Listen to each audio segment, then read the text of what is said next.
and welcome viewers of the past, present, and future. Present as in live, past as in I don't know how you would be saying this in the past, but maybe you will. It became part of some archive, or people who are watching this after it's been recorded, to Taking Pride in Queer Arab Creatives. My name is Butoy Butros. I'm a programmer with the Arab Film and Media Institute, and I'm joined by cast, crew, and creatives of the film Breaking Fast, which we've streamed a couple times here at AFMI. First in October of 2020, that year that will live in infamy. Most recently with the Arab film series in April, and again soon. Welcome to Mike, Alex, Rula, Sarah, Lamis, and Eileen. Hi, thank you for joining us on this Friday afternoon. Hi, thank you for having us. Hi. Hi. Hello.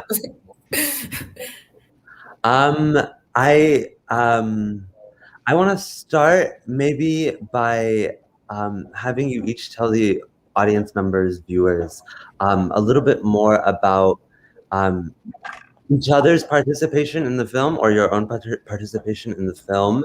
And then I want us to get into sort of a free-flowing conversation about what your work in entertainment has meant, either on screen, off screen, behind the scenes, on the scenes, and see where that goes. How does that sound?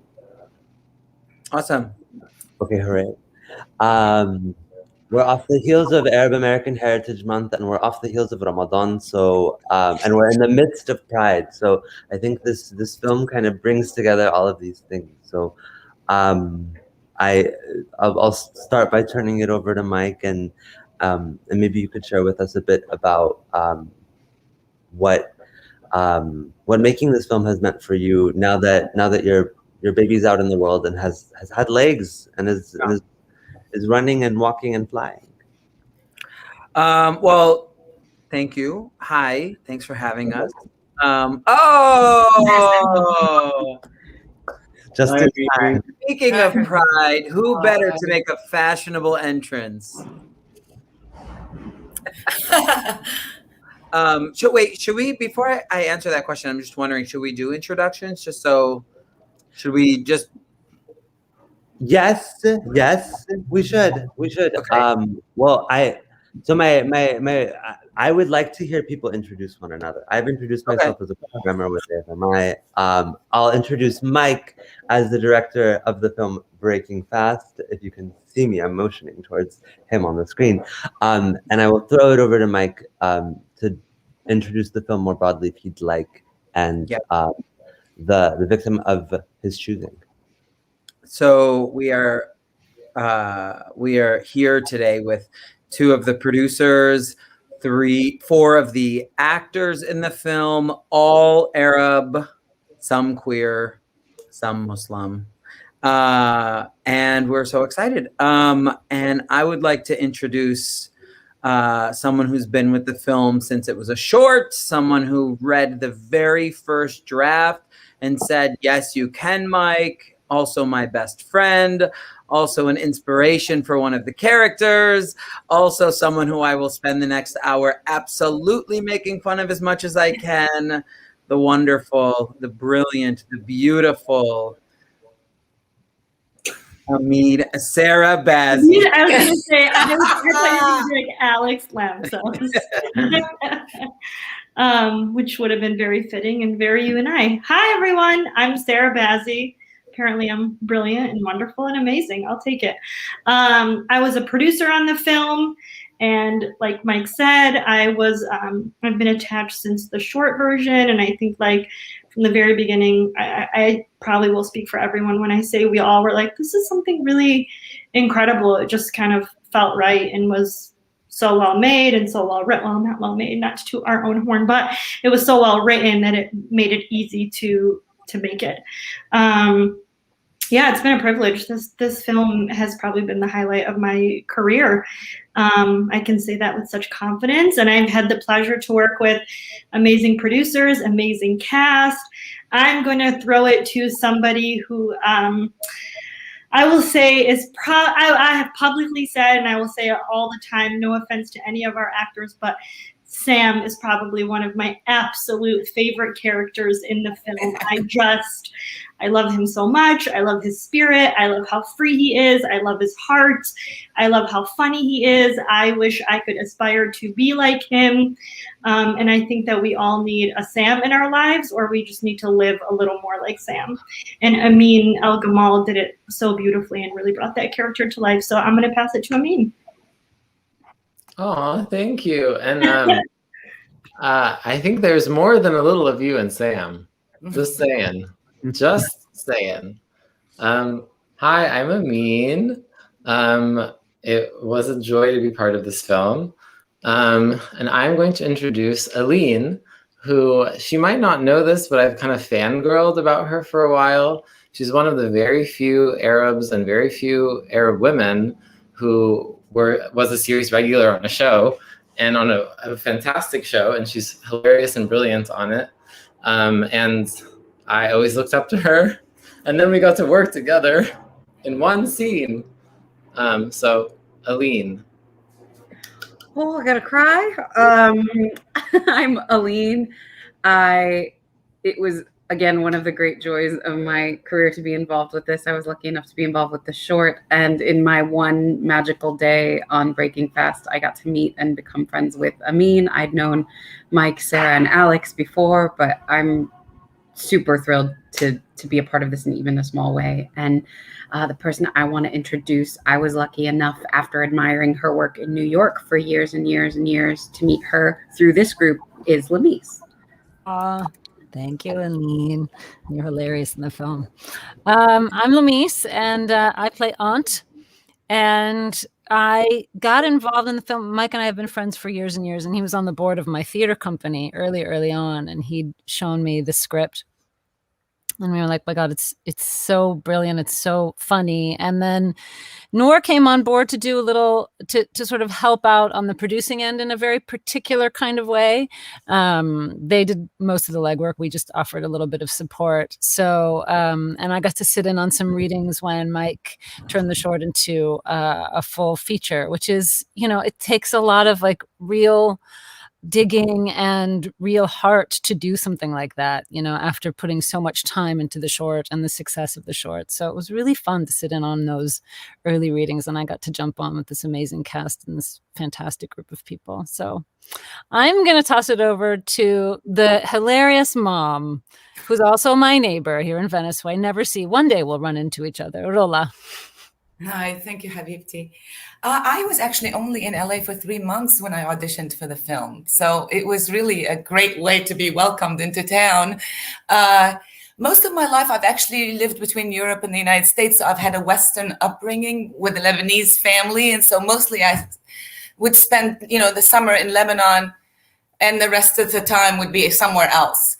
But what I loved is that the sense of that family and my aunts and the cousins and the cooking and the sense of humor. I have to tell you, I think, and my may be biased, that the Lebanese have the best sense of humor in the world. No offense to the Egyptians in the company. But, you guys are very funny too. But I love the Lebanese sense of humor, and how like the nuances of the beauty and the humor of the culture, when you get a bunch of Lebanese people, just like comes to the forefront.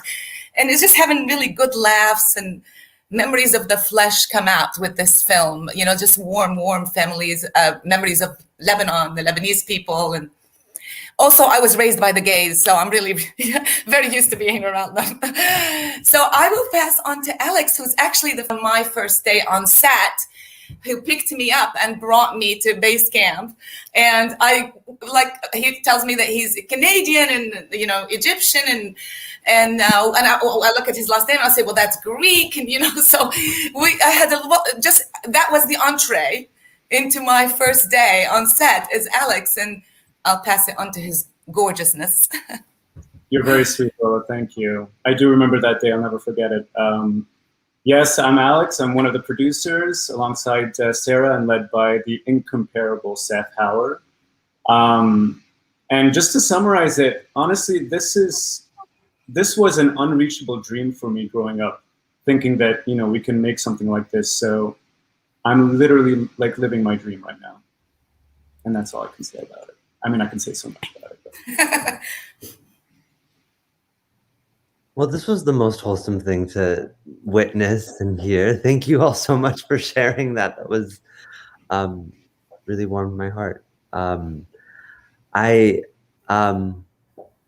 Well, congratulations on the success of the film, and I think the greatest reward that that happens with an undertaking like this is the relationships that are forged in the process.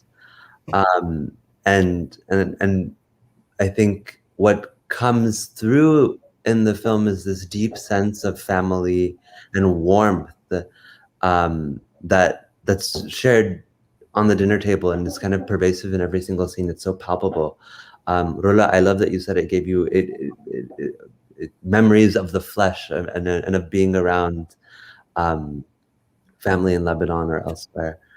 And within that, family is never a simple or easy topic to broach for queer Arab peoples in the U.S., in Europe, in the West, or in our countries of origin, in their countries of origin, and so the power of a film that is deeply family oriented and driven by family values and the value of family, while also expanding that or opening that up to a queer romance is, I mean, it's deeply powerful, and I want to hear some people's reflections on the sense of family and how that was something that was carried by all of you, both on screen and off screen. Oof. I guess I'll start. Family is it's such a loaded word. I mean, it just means so many things all at the same time, much like you said. And I think, you know, as I look at the faces on the screen here, you know, the only person that I here that I'd met through this process was Rola, and she and I became very, very close very quickly.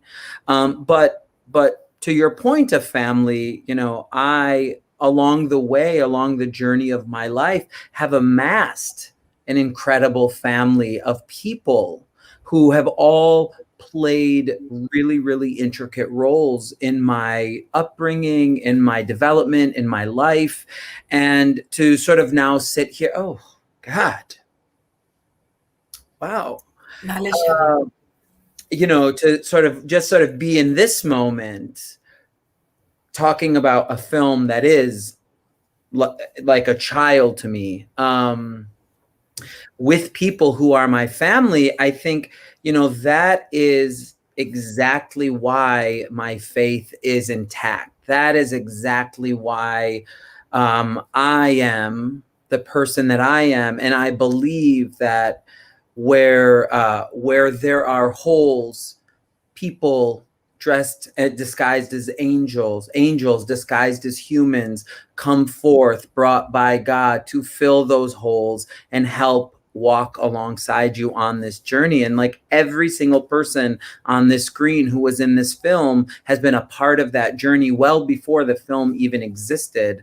And so it's, yeah, I think it's really, really important that we don't create family as sort of a monolithic experience, right? It means so many things, and I'm so grateful for everyone. I want to say something about, Mike has this way of creating a sense of family on set. You're not going to find that in every project that you do. And there's a kind of joy, and Mike is very buoyant and definitive at the same time. So you feel cared for, you feel the space is cared for, but you also feel this like warmth. And I will also say that part of the joy of working on projects that are run by Arab creatives is that there is a sense of that kind of family. Especially if they're really good at what they do, like Mike is, and Sarah and Alex creating this like really great environment. But we get excited to work with each other and tell these stories, like when I first met, 20 some years ago, a group of Arab American artists, I was like, you guys exist? What? And it became this very sort of doubled family experience, because it was like the part of me that's Arab and then the part of me that's an artist. And that coming together is really exquisite and really has defined my entire sort of career as an artist in this community. But it starts at the top. I 10,000% agree, if that's possible. And Lamise, to your point of like, when you come onto a set and there are other Arab creatives there, you automatically have a language that you both speak that nobody else speaks, right? And so when you talk about creating a sense of family, there is something so universal about our home lives in this community. And so if I can, I made a joke the other day about my lunch in a country crock Tupperware. And the other 10 Arabs in the room all laughed because they knew the exact same thing. My grandma used to put that in them. Like, don't look at that. That's not really country crock, And so you automatically have this language that's built in that you all speak the same, you all come from the same experience, and at least in terms of culturally in that way, you have a basis to start from that feels really comfortable and automatically puts you that much further along in your process. And amongst each other, what's really interesting, and I observed it as much as I participated in it, amongst each other, there was such a lack of, nor a need to code switch. We could absolutely be every version of our Arabish hyphenated selves. And there was just a quick understanding. And what I also observed was that those who were on the outside of it quickly were like, oh, I'll figure that out. Like, I'm not gonna slow this train down so that I can catch up. I'm just gonna sort of hop on it and know that I'm gonna be taken care of. And there's such an ease in not having to be aware of the code switching all the time. It's less exhausting, I think, moving the world that way as just a normal thing to do. And it's legitimizing, actually, in many ways, because Arabs, for me, are very passionate people. And then when you have the heart of a passionate Arab and the heart of an artist all melded into this, I usually navigate my way around the Western world trying to pull back the passions because they come across as too much, too severe. But to Mike's credit and to the way that things ran, that because of the collectiveness, it allowed others to see something displayed in the passion, of Arab people, and the passion of an Arab artist, how the heart rules so much of what we do. And we allow that, we accept that. This is actually supposed to be a no-no in the Western world. The heart rules. What do you mean? That's why you people are so extreme, blah, blah, blah. But the heart of an Arab artist like Mike, with the passion and the love and the glory of the love of the language and the food and the culture, you can't help, no matter where you're from, but to jump on board and understand that this is a passionate existence. It's not an over-the-top thing, I want to interject a little bit and say that passion really does translate. I think, one of my favorite little anecdotes about the film is that when it premiered at Outfest in LA, one of the most sustained applause lines was one of Rola's mother monologues to Mo, and I don't know, for me listening to it, like that way of speaking is so particular. It is so. Do you hear me? Yes, Yeah, it's so particular. It's motherly. It's effusive and humorous and also stern in ways that are that I find hard to translate. But to your point, to your earlier point, Mike, I think part of it is about departing from a space of authentic cultural expression and not and trusting that audiences of different backgrounds who don't necessarily have the linguistic background or the hyphenated identities, trusting that will translate, and also trusting that people will take it as an opportunity to learn and to learn in a way that is genuine and intimate. Can I interject about that particular scene, which every time we showed the film anywhere was a huge showstopper. Like, you know, I most of us come from a theater background, and like it's rare in film that you get like applause after a scene like you would in the theater. And when that happened, it was really exciting. But as a director, you know, and especially a director of an indie film, when we filmed Mo's version of that scene, Rola was not there. I was driving the car and reading the lines while the camera, the DP Anka was incredible, was in the back seat filming him. And I was Mama. And so much of what he's laughing at is like me forgetting the line, turning the wrong way, like being over the top. And then when we filmed Rola's version, I got to be Mo and sort of have that interaction with her. And as a director, that was so incredibly fun for me to watch both of these awesome actors just like fall into the pocket of that scene. It was really, really fun to film. And a huge credit to Mike's directing, because he pushed me. He was like, more, you know, like, you know, and I was like, oh, okay, let's go. Yeah. You know, to your point, because I do theater as well, and you feel like you need to pull back when you're in front of a camera, but he's like, no, let it go, bring it. It was a wonderful day. I loved that. It was a wonderful day. Do you remember what you told me on set that day, Rola? I don't know. You said this is the first time someone's asked me to be funny in my job. Yeah. And I think that's always stuck with me. I think it's an important anecdote, because I do think as Arab artists, Arab creatives, there is this idea that there is a certain kind of role or certain kind of sort of emotive energy we should bring to a scene. And I love that you were able to say and then also embody very easily the humor, the warmth, the comedy of the character. I hope it inspires you to continue to do it, because you are so amazing. And I hope it inspires the industry to give you those kinds of opportunities. Yeah. But also, just before I move on, I love that we're talking about like us as a family behind the scenes. But like, honestly, one thing that just comes up so often for me, and I'll say this all the time, is like what Mike wrote in that character of Mama. The thing that is so beautiful to me is like, that is the Mama that queer Arabs and queer Muslims deserve. Yes. And so often do not get. That family that Mo has, queer Arabs, queer Muslims, like they deserve that family. And so like, even me as someone who is not a queer person, seeing that, like, it makes so much sense to me of like, why can't it be like that? And I'm not saying it can't, and that's not some people's experience, but I, you know, for those who that's not their experience, I love that they get to see a family like Mo's on screen and sort of can walk away from that being like, that's what that looks like. Yeah. I think it's so beautiful. I've never seen that on screen. Yeah. And so like, to this day, I watch it, and like that scene when she like is comforting him after Hassan, I will cry to this day.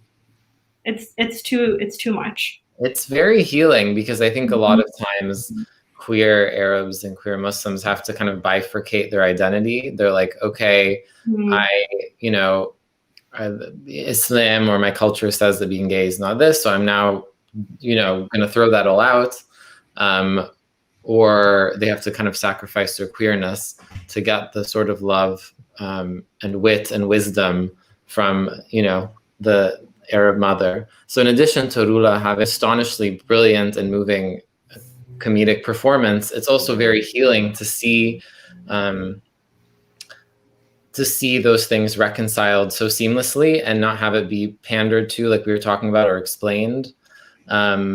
And also, like, she's so campy. She's such a gay icon. Like, so much of our queerness comes from matriarchs and mothers. Yes. You know, Arab like my grandma was like a drag queen, essentially. She was very homophobic, but she was like the looks, the makeup, the shiny, weird purple dresses that like would fit a man. I never thought about that actually, and now like thinking about my own grandma, God rest her soul, she may have been one too. That's so I think my alter ego is a drag queen for sure. Yeah. As RuPaul says, we're all born naked and the rest is drag. My mother is Wow. 100% Let a gay Alex icon. Lamso say nothing else in this entire discussion. Let that be the quote. Let that be the tagline. Yes, the title and the But tagline. isn't that so crazy how like inherently campy and queer these matriarchs are, and then there's like this sort of I know. patriarchal cultural Think of, like, idea. Think I of think even like the drama. Like think of like when they're upset and like the length Everything is escalated. Yeah, Everything is yeah, like yeah. over things that like Mhm. we're like we're actually talking about this, but the over the topness of it all. You're so Mhm. right. I mean, It's camp. It's brilliant. It can't Yeah. be taught. You know, Yeah. and to see someone who appreciates that culture because they grew up that way and because of their queerness. And thank And God it see- was all on the page for us to play. Yeah, and to have approval. Like It was that, on the it's really page. healing. All on the It was page. all on the page. And I'm with you, Rula. I was very rarely I'm asked to be funny. I had to prove that I was funny to be a part of this project. true. Because everything I had was me being menacing or crying or I don't know what kind of problematic storylines. So to decolonize the story, to take it back, to not have to pander, to have it be from our perspective is so powerful. And the crazy thing is, you know, whatever the reaction is from homophobic people, I know Arabs that don't have any connection to queerness who love it because there just isn't authentic content, and this is authentic content, you know? Yes. I know gay people who are not Arab or Muslim who connect to it because the experience is so specific that it is universal. I met someone last Speaking of homophobic people, there's such a narcissism in ever thinking that a film like this exists for them or to thwart them. Move out of the way. It's not for you. Go watch Fast and Furious. I mean, I don't know that franchise. I'm sure it's wonderful, but like, go watch something else. This is not for you. I agree. But it's also what's beautiful about the film is that it's very buoyant and it's very light in some ways. And so it kind of, in that way, it's very subversive. Like there's a lot of sugar with the medicine in a way. So I find it very exciting for that reason. Just to go back to family, because we haven't really touched on this. Also like chosen family, I feel like in a weird way, in addition to what Lamise was saying about being Arab and then being an artist, which is another sort of other, and then adding queer to that, and all these different facets of our identities, we have different chosen families in a way, as you know, immigrants or children of immigrants, as Muslims or whatever, and as theater people or actors, and as queer people. And I think Sam, what I loved about Sam is that he exemplified that chosen family. He doesn't have the benefit of this biological family being supportive. And I think that propels his sort of, the kind of joy he brings, the kind of manic energy that Mike pushed me to do. To your earlier point, it's an energy that really reflects Mo's mother. It reflects it what he's drawn reflects kind of campy matriarchy. Yes, and that all goes back to Mike. Mike has I don't want to offend you. Lots of camp. I got lots of camp. Matriarchal, beautiful, open hearts. A lot of me understanding what Sam was observing his relationship with Sarah, and observing the way he talks and his sense of humor as well. And then he really pushed me because I again was not accustomed to playing comedy. I was afraid, like Rula said, of being too big. My facial expressions are big. The way I express myself as an Arab is big, and that's been policed often. Yes, A lot of times we don't think about that in actors training. They're like, no, don't do that with your eyes. And I'm like, but this is how I am. This is what my eyes do, So, that was really powerful and freeing. I had another point, and I feel like I'm talking a lot. I just got off a plane, so my brain is broken. The last Salema. I wanted to give Eileen a bit a chance to jump in as an Arab American actress in comedy, and I think there was something you were trying to say earlier that the cacophony and beauty of multiple people speaking at once didn't allow space for. Oh, I'm happy to let other people talk, because I sometimes find that they can articulate what I'm trying to say way better than I can. I'm in the same boat of I've never really gotten to be funny, and the few times that I have been able to book comedic roles, the trial to get there was just exhausting in a way that I think most other people don't have to face. And so I really was so grateful for the chance to like get to come on set and laugh probably harder than I've laughed in several years in my time on the Breaking Fast set. I had not met Amin before, but I had met Haz. But Amin and I felt like there was an immediate affinity, and we just had a rapport that I was like, oh yeah, we could be cousins. That's fine.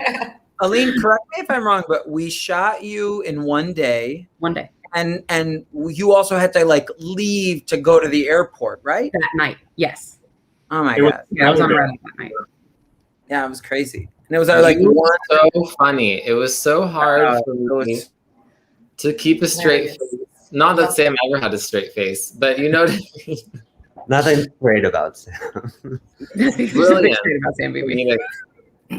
Performer. It's where my heart is. I wish I could do more. And I think, with films like this being seen and received in the way that it has been, there will be more opportunities for that. So I can just, keep my fingers crossed, do my best to be aligned with other creators that feel the same way that Mike does. I can't just ride Mike's coattails forever as much as I want to. Just be like, send me everything, please. I love you. Yeah. I will say this too, is I've never felt so loved as a character. Like we're often playing roles and, and all that, but like I felt that this was really a loved character, like I loved saying everything about it.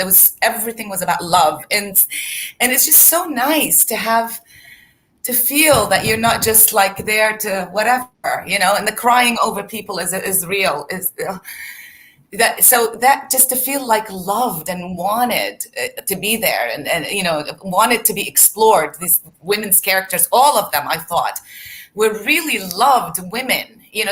These were loved characters, and strong. There was, I was raised by unbelievably strong women. So I'm always very confused when I watch Arab, Middle Eastern, Muslim women on screen who are not that. And I'm always very confused by whoever wrote that character must really not know Arab women. No. For the most part, 8 times out of 10, she's crying over someone, usually a guy that's done something bad. Oh, man. I think this also speaks to some of the difficulties that even the film and TV industry in Egypt and Lebanon have in their own representation. Because we've done a really great job espousing a utopian vision for work that is by us, for us, that has this subversive and deeply political humor that heals notions of family and identity and queerness and difference. But even there are different kinds of barriers in the Egyptian film or TV industry, in the Lebanese film or TV industry. But it is worth noting that even in a context where it's entirely Arab creatives,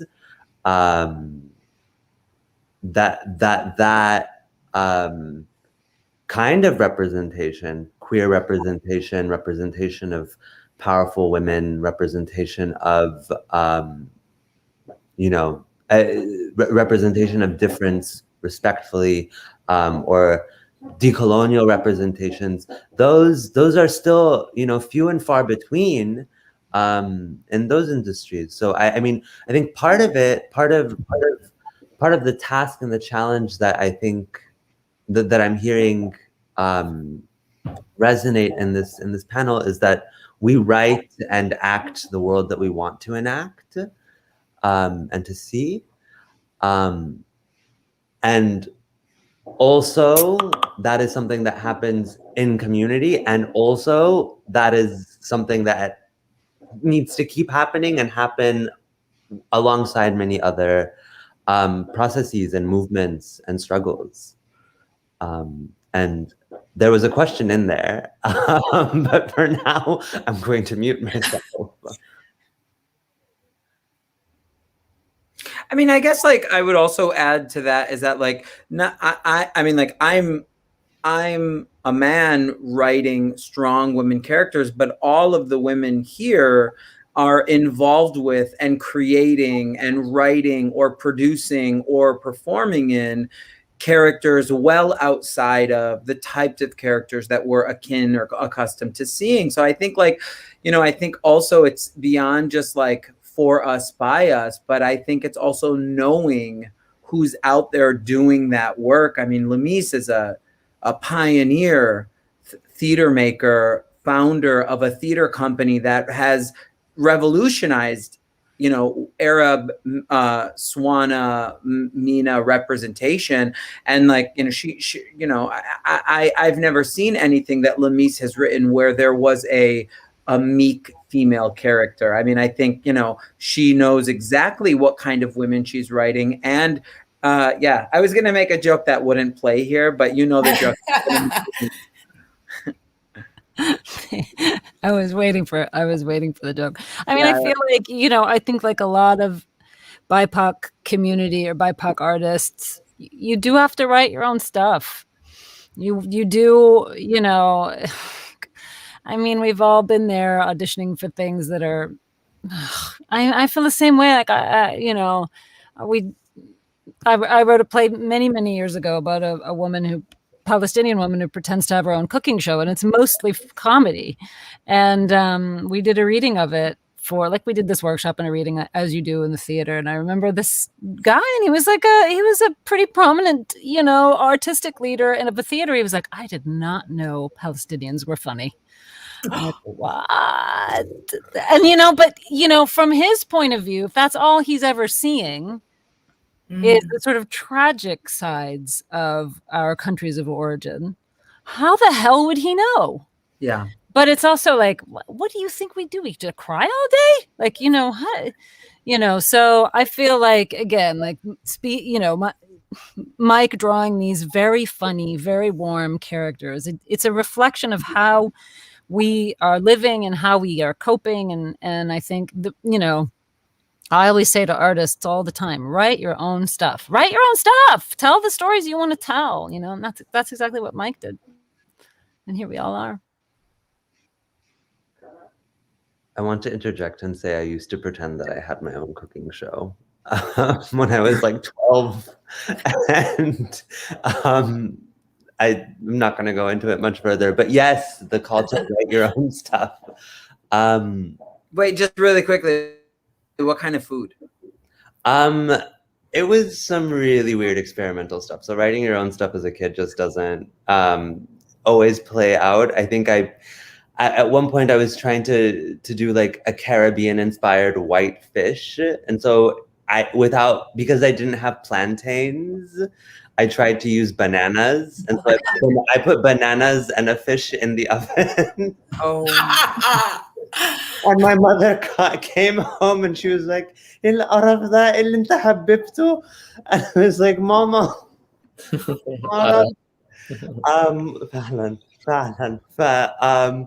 someone didn't have sound and got sound back. Me. You're good, Lemies? I think so. My mic just went out, so as long as you can hear me. Okay.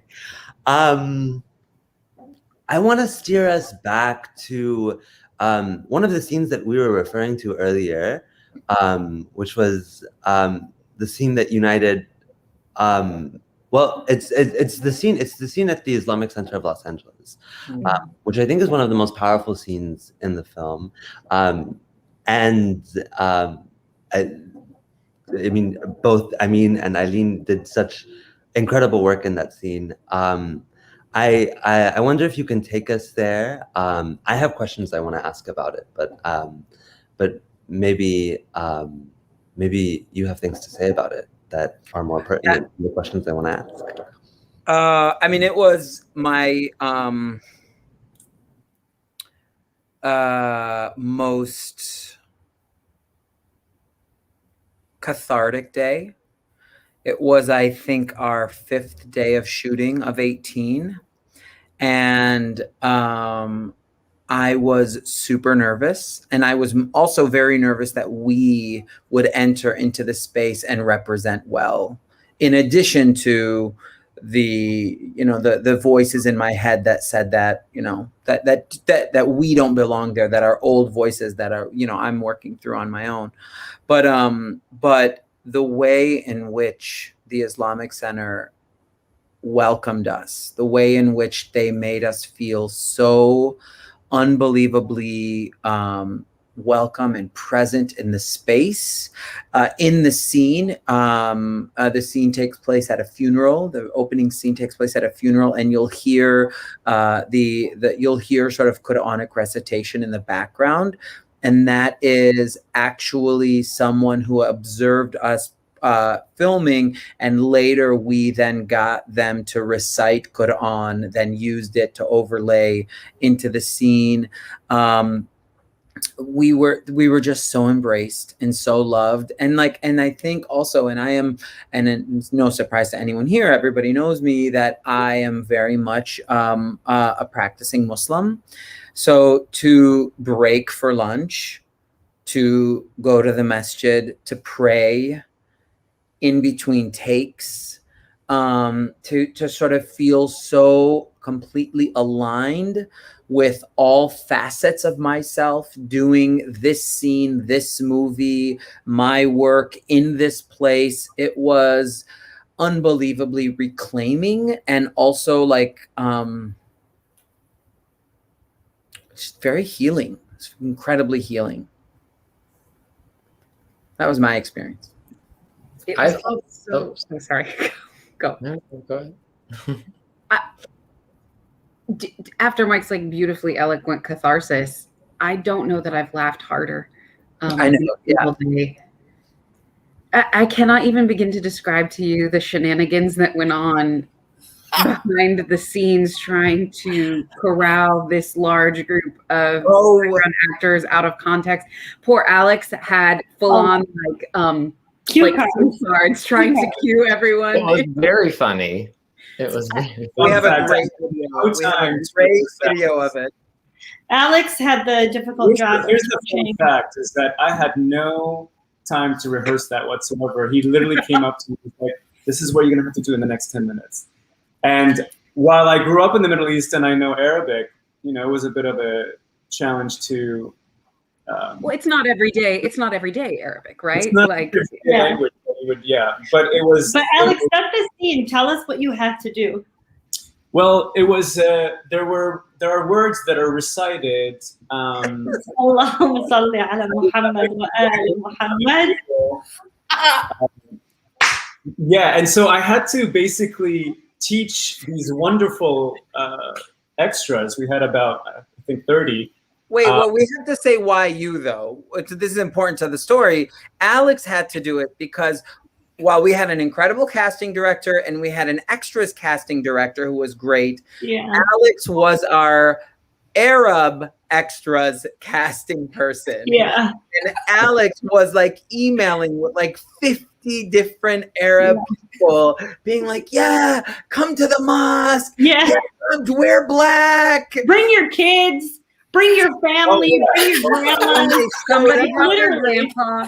Somebody brought their grandpa, and he did But not know honestly, what was like- going on. It was Alex who knew them. So Yeah. then Alex had to get on the stage where there was a casket Yes. for the scene and like hold up cue cards and like work like a sing-along, like recite each syllable of the Arabic to get them all there. And there was one particular man, not Arab, found his way into this scene, and he was very old, and he was like, and then Alex would be like, Allahumma sa-" what he say? What's happening?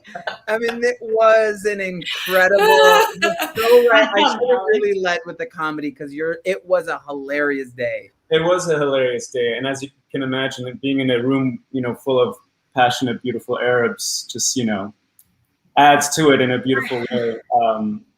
But honestly, no, it was hilarious. It was a little taxing because for some reason I just couldn't understand how to pronounce it. It took me so long. But Even where though is the blooper reel? That's all I care about at this point is where is the You know, blooper reel. and we did write it in English because Yeah, you wrote it out phonetically, I remember. yeah, exactly. Yeah, But you know what? We got the scene, and that's all that matters. it's true. We did. And we didn't have to redo it in ADR, so you did great work. Thank you so much. It was all me. But I do want to hear, I want to hear about your experience in the mosque. Well, similar to you, I found it very healing because growing up, I had been to that. I didn't grow up in LA, but I had been to that mosque with a bunch of queer Muslims before and prayed, which was an amazing experience. But generally, though, I have felt mosques felt very patriarchal. I always wanted to hang out with the women. I was like, why do they have to go away? I was always afraid someone would think I was checking them out or something and I'd be exposed or, it felt very haram and, it didn't feel like a safe space. So going in there like Sam in this, flowered shirts. There was no hiding. No hiding. Everyone totally belongs there, reciting the Fatiha, going. And I don't know if you see this in the scene. There's a moment where I'm greeting all the elders and flouncing around. And it just felt like, I was like, oh yeah, why do I sacrifice? Obviously we have obvious reasons, but why sacrifice one part of yourself? How incredible, to be able to be your full self in every context. And like I was saying before, I think the character of Sam does that consciously. His bringing joy and his sort of effervescence is a conscious choice, I think, to live that way. So it was very healing. It was also very funny because, being in a group of many, many actors, especially if they're Middle Eastern, like the extras was very funny. You Also, can't Sam, make stuff up. you had to eat a cookie, a ma'moul cookie in the scene.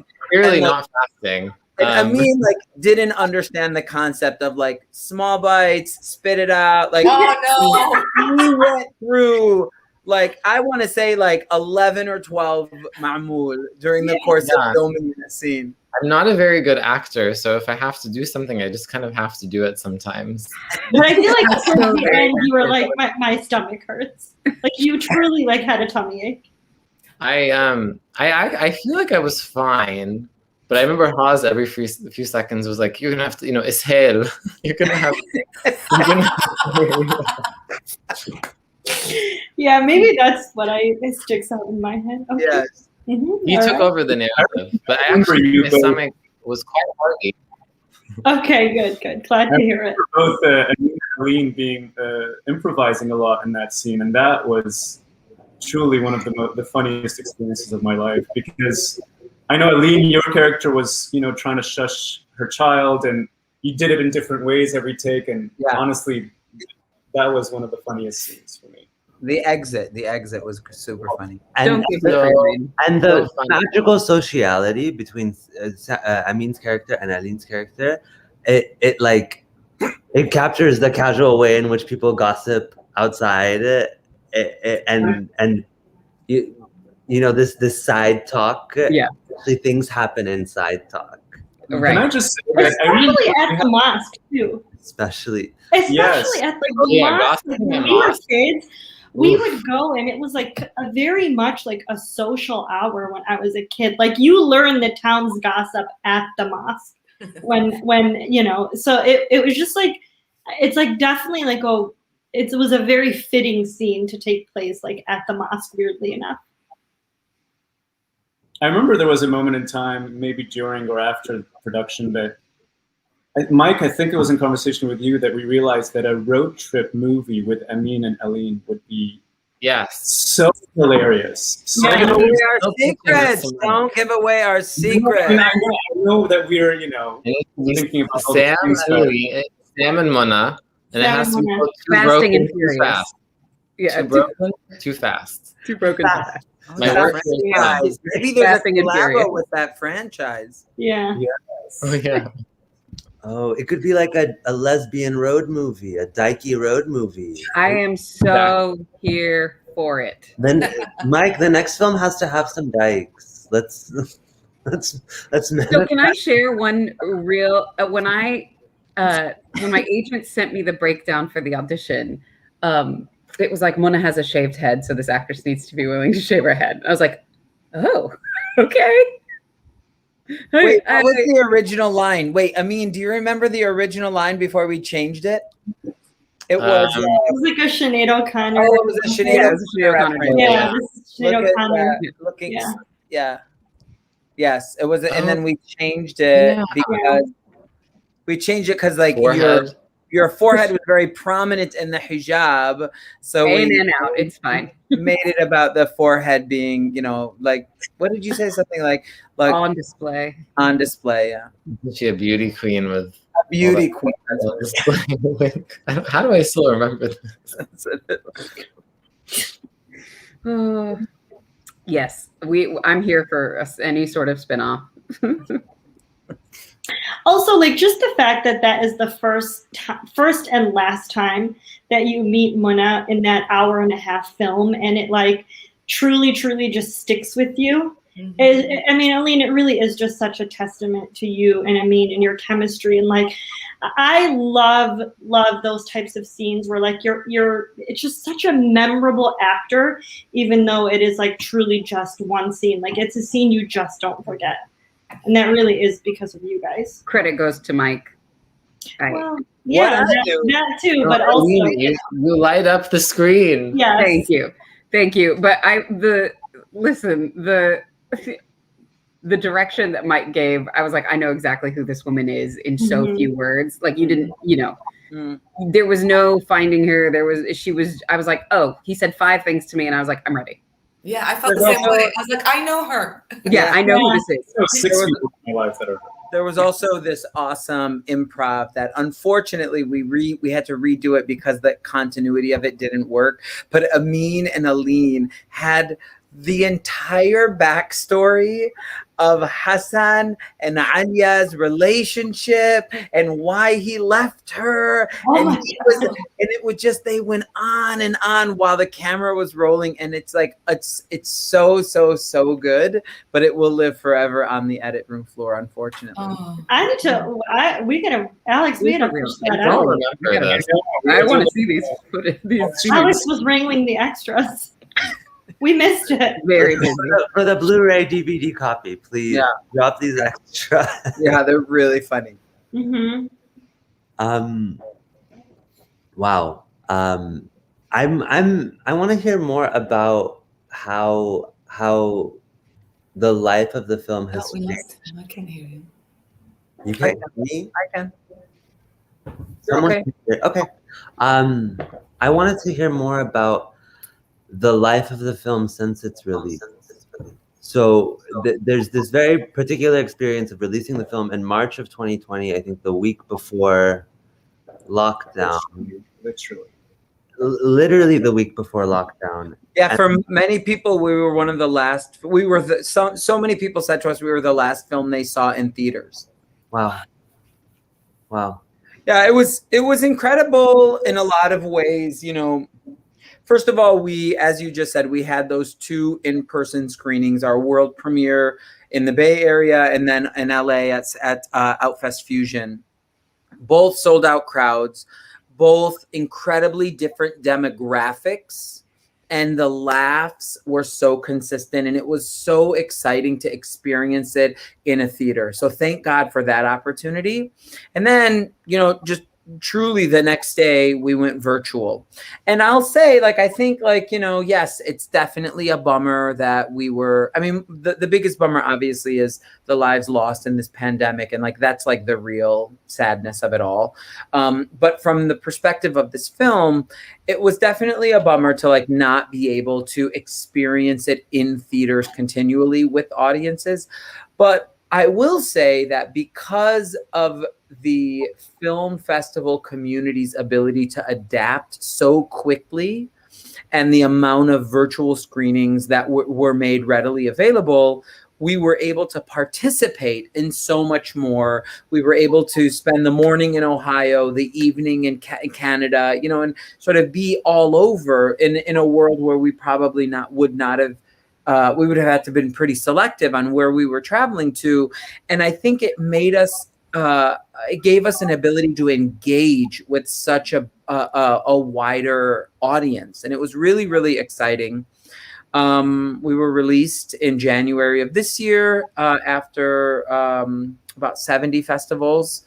And we are now on Hulu, which is really exciting for an indie film to find its way to a major streaming platform alongside Amazon Prime and Apple TV.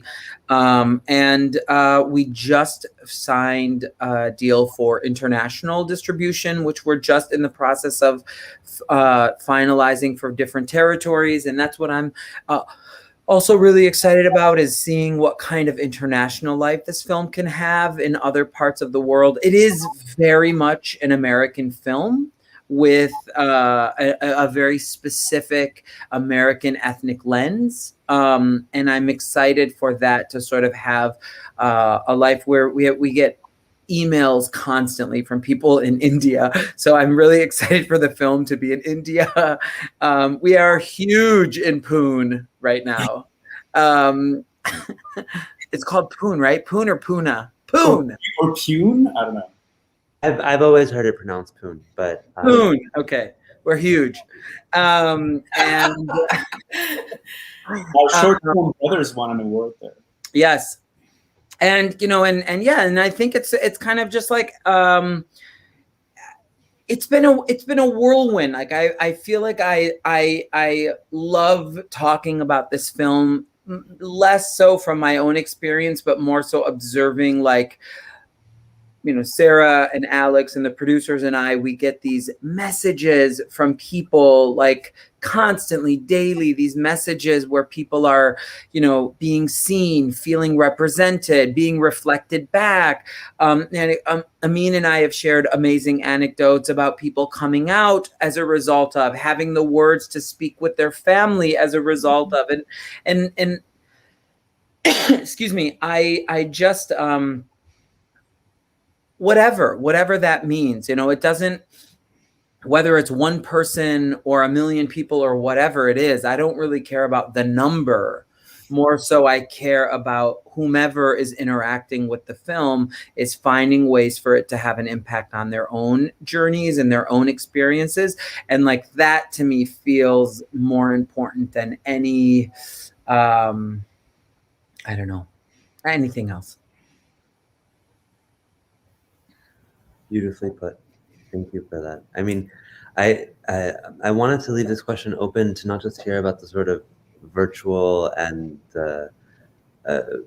polyvalent life of the film that breaks geography, but and crosses borders and boundaries in different ways, but also to open it up to the actors and theater makers to share a little bit about how their craft or practice has evolved or had to evolve or readjusted over the past year. And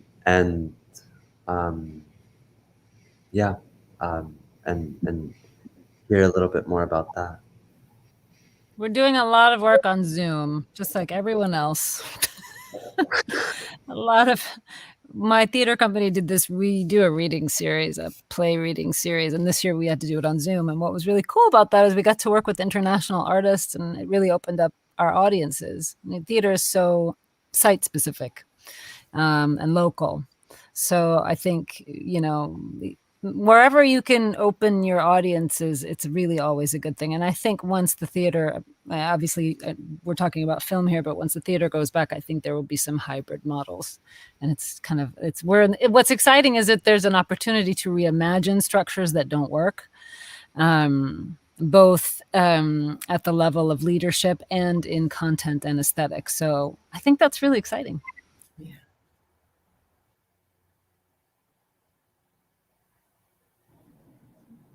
Zoom. It's really the only, a lot of Zoom readings, a lot of having to learn how to edit things so that, you know, auditions could happen, which, you know, I'm not getting a job as an editor anytime soon. Let's put it that way.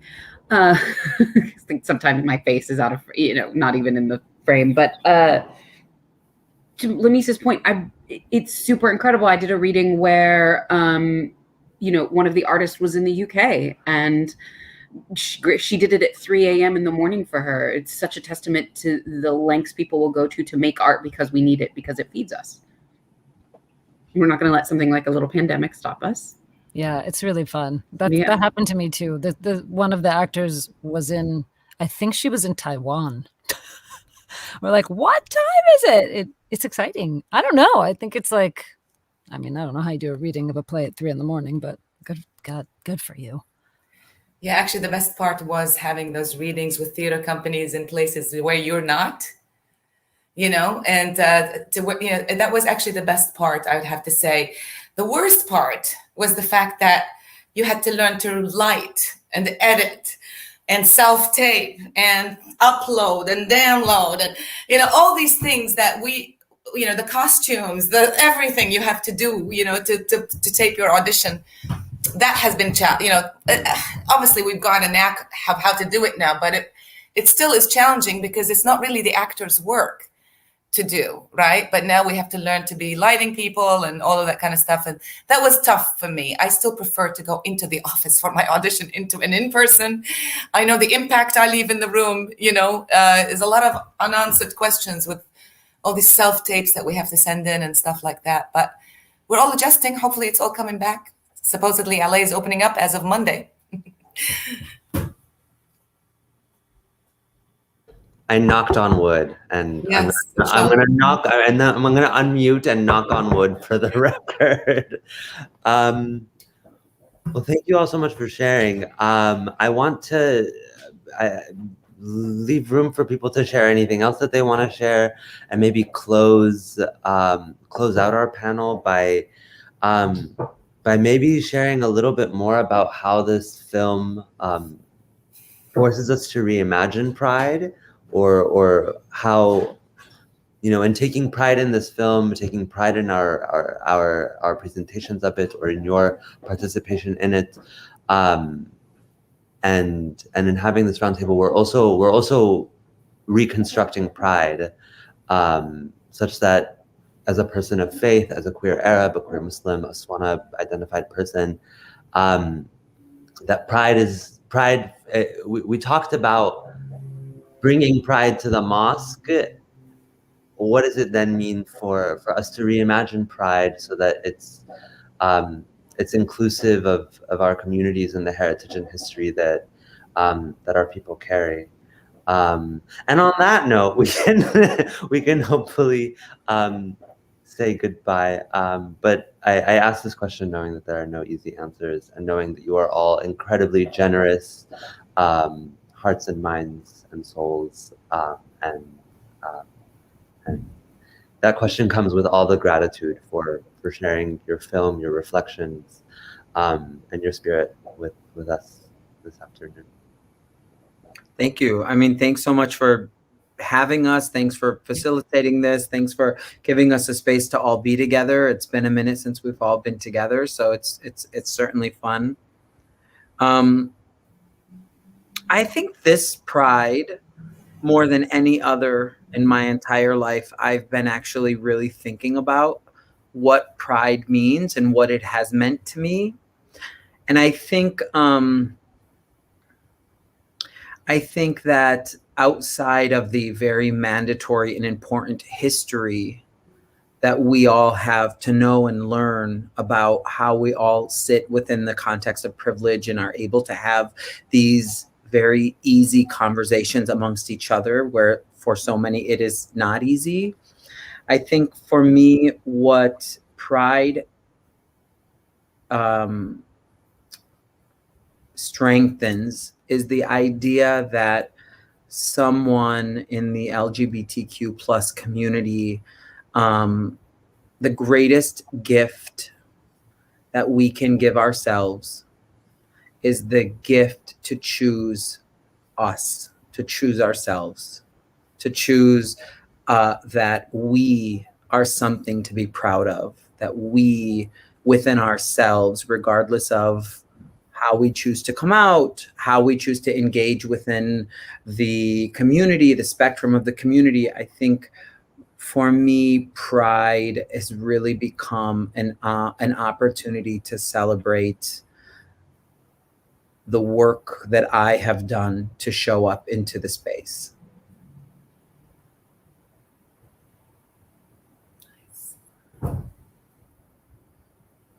Amin, say something brilliant. A lot of pressure.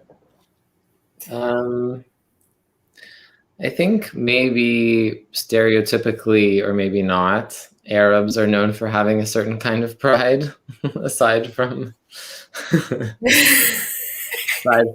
queerness.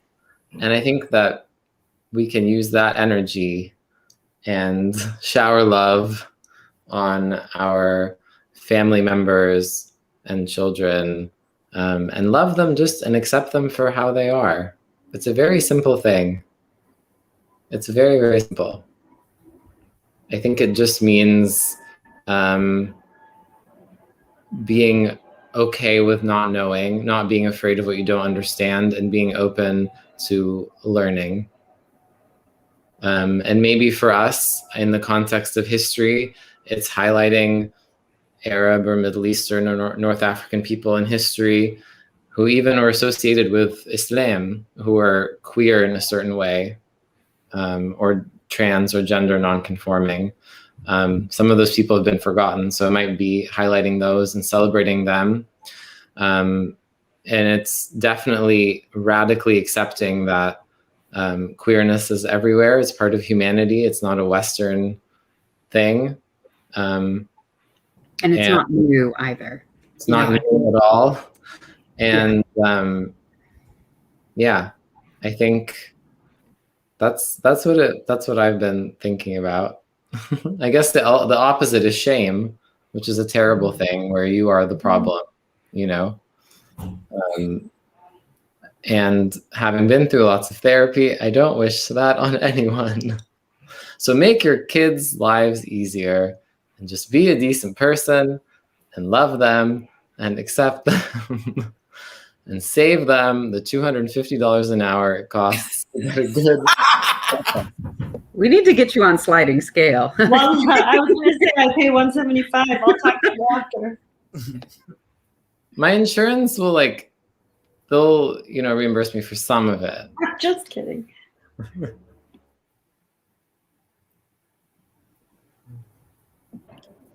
Eileen, I think you wanted to say something. I struggle because I think my friends have said it better than I can, and all I can do is support the people that I love and the people that I've yet to meet but love anyway. I think it's also important that as somebody who isn't queer to remember that this should go on every day of the year and not just this month. That's, my commitment in all of that is to every day welcome what I don't know, what I don't understand, what I haven't had a sightline to, and think that just because it's different doesn't mean it's bad. Just be open, supportive, loving. I've got my my rainbow on to remind me all the time. I do think there is a particularly good opportunity for non-queer Arabs and non-queer Muslims to also reframe Pride for themselves, because Pride could be a wonderful month of allyship. And I think that we need to have more conversations about allyship within our communities, because it's not something that I think just a lot of us maybe have the false notion of, like, you know, if we don't identify as queer, that it's not something that, you know, it can't mean something to us. And I don't think that that's true at all. I think it's just really such a beautiful time to, you know, speak to those communities, to embrace those communities, to learn about their stories. My cousin in New York, it's so touching. He said to me that for the Eid, he was so excited to share the film with his boyfriend. He set up a date night for the Eid and shared Breaking Fast for him. And now for Pride, he is doing that with a lot of his queer friends. He's setting up another sort of movie night for them. And so, like, as a producer, it's just, you know, to make something that is impactful for in the world, but also that, like, our larger community needs, it's just, I don't really have the words for that. And that really is just a testament to Mike and what he wrote, and the bravery that he, like, was like, yeah, we need to tell this film. Like, it's no big deal. This film needs to happen. And then, you know, meeting these guys and what they did with it, it's just, it's pretty remarkable for an indie. Yeah, I don't think I'll ever work on a project like this in my lifetime, honestly. And Sarah, you're a great ally. Shut your mouth. Just kidding. I kind of want, you know, I want like Arab parents or parents in general of queer kids just to be so excited that we were embarrassed by them, you know, at the Pride parade and the rainbow, and it's like, Mom, yeah, you know. That's what and I want. wouldn't they put on a great show? Like, wouldn't this be? Just think of the, like, think of all the animal print that our mothers would be wearing. Oh, I know my mom would bring the entire jungle worth of animal print. A queer Debke. To Amin's point, like the amount of camp and drag that people would be so envious of. The queer community is not even, you know, like, it's kind of half empty without our mothers being there, you know? And that's something we can all hope for, that we can have these vibrant, incredibly eclectic personalities in the march with us. I mean, my God, the amount of fans they would be clacking. It's a good, in a way, I feel like, and a lot of people have found this, I've heard, as difficult as it can be for someone from a different culture to embrace that their child is queer. It's a challenge that makes them grow, that makes them forced to examine their own sexuality and gender and come out of it a much fuller, more worldly and more self-examined person. So I think that if we reframe it as this like hardship and make it more of a challenge that is like a beautiful challenge that helps you grow and expand your own life and paint with more colors, as it were. I think you have more pride in yourself the more that you examine, the more that you challenge and grow. So, and that's hard. I mean, I think that is so hard, and so much of the journey. I mean, it's like, I mean, you're saying so many things that resonate. Is that I think our like when if anyone's ever been told, oh, you made this choice, or you made a choice, you know, God forbid anyone should ever hear such ridiculousness, but if they do, you know, I think I always think to myself, the only choice I can really make is to love myself. That's the only choice I can make, is to accept the totality of my being and know that it does not need to change. And we can choose love and compassion every day. And I think the choice is always open to enter into a fullness of self, or to live an examined life. Thank you for all of this wisdom. Oh my God. We can author a book too. And it goes both ways too. I think sometimes the child, by showing up and being vulnerable, will break down barriers where the parent feels like they can be vulnerable as well. it's like sometimes I see this thing where someone will come out and there'll be a trauma, and then the parents are in their own tizzy, but they eventually sort of learn and they make steps towards the kid, but the kid at this point is completely blocked, So I think it works both ways. I think vulnerability doesn't just exist in relationships. Someone has to take the first step to make that leap, and then the other person will join them, and then they grow together. So I think it works both ways. Yeah. I have a lot of compassion for parents who are going through this challenge as well. And this allows you to take your power back too, from the fact that just because they're your parents, they're what made them the power source, right? You're a power source too that can offset that power, theirs. And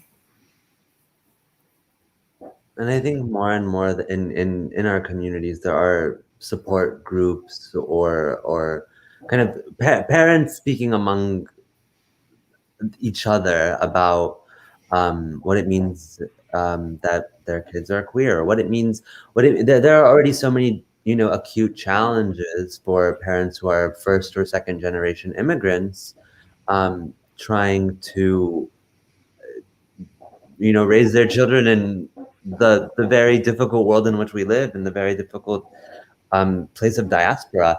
And so I think queerness often compounds with other difficulties, but it is unique, and also our communities are equipped with the depth of feeling, the passion, and the wisdom to engage it, and to face it head on, and to celebrate it. And now we have a model on-screen mother to which other mothers can aspire. We have a really powerful love story that is deep in its faith, that is an homage to Ramadan. And we have this beautiful capsule of a conversation in which I've